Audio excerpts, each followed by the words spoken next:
So over here, you can see that I have this project right here, and this is in a certain page size. And let's say what I want to do is I want to change out the page size as I like. So in order to do that, over here on the left hand side, you can go around onto pages section just like this. And here you can see that right now this project is unnamed. So let me just go around and rename it to TutorTube. And over here you can see that the page size is 640 by 640. So let's say I want to go around and change this out. Let's say I want it to be 1000 pixel over here. So I can just go around and type in 1000. And over here, I'm going to go around and type in 600 right here.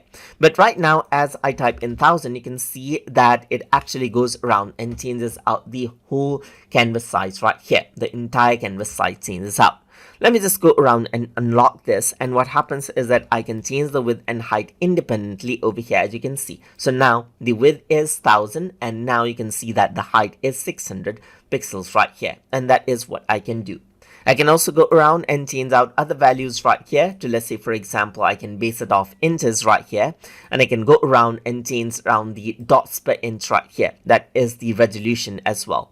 And you can also go around and choose the custom size over here, as you can see. Like you can go around and select out A5 right here, and you can go around and select out Facebook cover right here and change the paper size accordingly. And that is how you can go around and change the page size of vector projects as you like. So hope you guys learned something as always. And as always, please like, comment, share, and subscribe.